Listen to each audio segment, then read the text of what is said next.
Bien-aimé, aujourd'hui, je t'invite à plonger dans l'un des plus grands mystères de tous les temps, l'Apocalypse, non pas comme une fin, mais comme une révélation, là où la foi et la science se rejoignent pour dévoiler la vérité cachée du monde.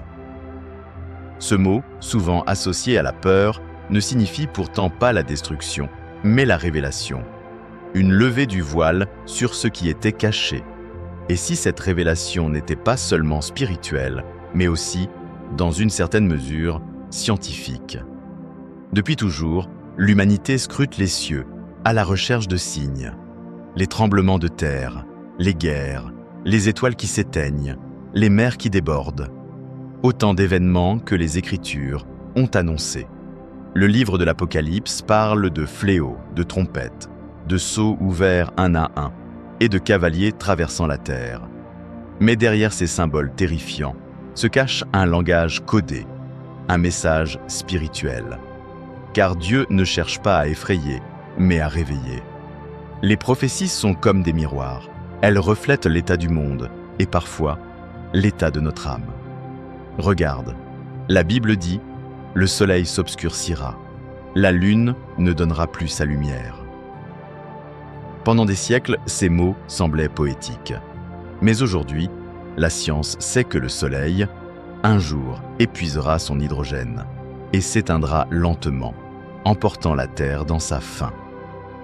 Ce que les prophètes ont vu dans l'esprit, les scientifiques l'observent dans la matière. La foi annonce le pourquoi, la science explique le comment. Et si ces deux langages ne s'opposaient pas, mais se complétaient? Quand la Bible parle d'étoiles tombant du ciel, la science parle de météorites. Quand elle évoque des mers devenant amères, les chercheurs y voient la pollution, les dérèglements climatiques, la mort lente des océans.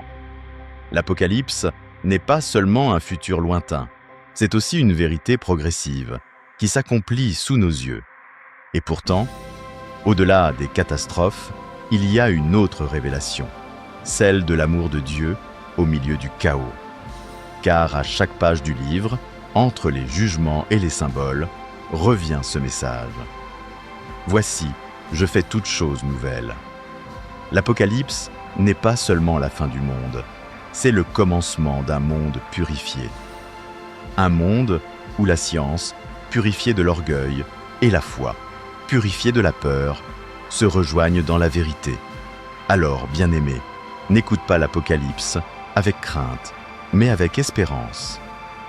Les signes que tu vois dans le monde, les bouleversements, les révolutions, les effondrements ne sont pas la preuve que Dieu t'abandonne. Ce sont les contractions d'un monde qui enfante. Comme un enfant qui va naître, la terre gémit pour donner naissance à une nouvelle lumière. Oui, un jour, le soleil s'éteindra. Mais ce jour-là, la lumière de Dieu brillera encore. Car la fin du monde matériel n'est pas la fin de la vie. C'est la transformation de tout ce qui est. L'Apocalypse, ce n'est pas la peur, c'est la promesse. La promesse que le mal aura une fin et que l'amour régnera sans partage. Alors garde la foi. Observe les signes, mais ne tremble pas. Cherche la vérité, mais n'oublie pas la prière.